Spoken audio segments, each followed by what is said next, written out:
Breaking news, Ferrari have a new driver, at least for this weekend, because poor Carlos Sainz has an appendicitis, which, quite understandably, he needs to go to surgery for. And it's this guy here, Oliver BEARMAN. Yes, he's the younger Prix teammate.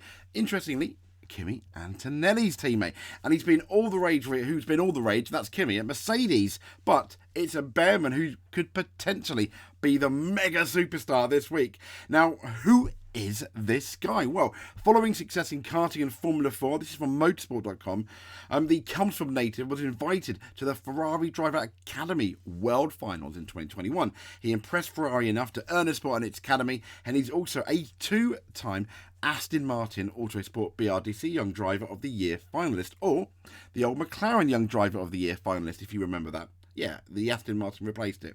So that did wonders for his fledgling career, as Ferrari placed him in Formula 3 in 22 with Prima, and he took a solitary to win on his way to third of the championship. Okay, meh, but still, not bad. And Ferrari and Prima moved him up to F2 the following year, with BEARMAN finishing 6th after taking 4 wins, including an acclaimed feature and sprint race double in Baku. Now, to underline Ferrari's belief in BEARMAN as a star of the future, they've also started drip feeding him with opportunities to drive an F1 car.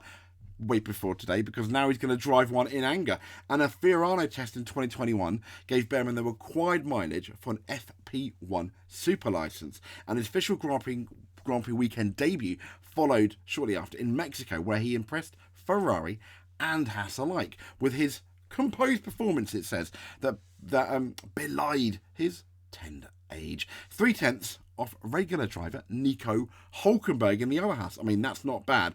And at the time, Komatsu, who has since replaced Steiner as team principal, said BEARMAN's debut was as good as it gets. I don't think we can fault him. Komatsu said he's done really well all the way from the very initial preparation. He's been very professional, very, very easy to work with.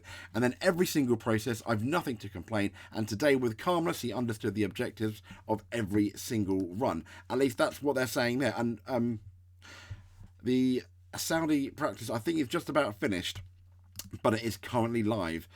So what happened? Well, SAINZ was reporting feeling unwell earlier in the week, and that made him sit out his media commitments on Wednesday. He took part in Thursday's free practice, and to be fair to him, it was, considering now what we know, he did a really good job. And it's now emerged that he's been struck regrettably with an appendicitis that ruled him out for the whole weekend. Let's be fair, he should be back in a couple of weeks, hopefully. And instead, as we know, Ollie BEARMAN. And interestingly, Oliver BEARMAN, he had qualified on pole for Saturday's F2 feature race. And he'll take over driving duties from, essentially now onwards. Ferrari basically said Carlos Sainz has been diagnosed with an appendicitis and will require surgery. As from FP3 for the rest of the weekend, he'll be replaced by Oliver BEARMAN. Oliver will therefore take no further part in this round of the F2 Championship. The Ferrari family wishes Carlos a speedy recovery. And I think, F2 pole, thumbs up. But to debut your first race in a Ferrari, amazing. Ollie BEARMAN will have our fingers crossed. Thank you very much.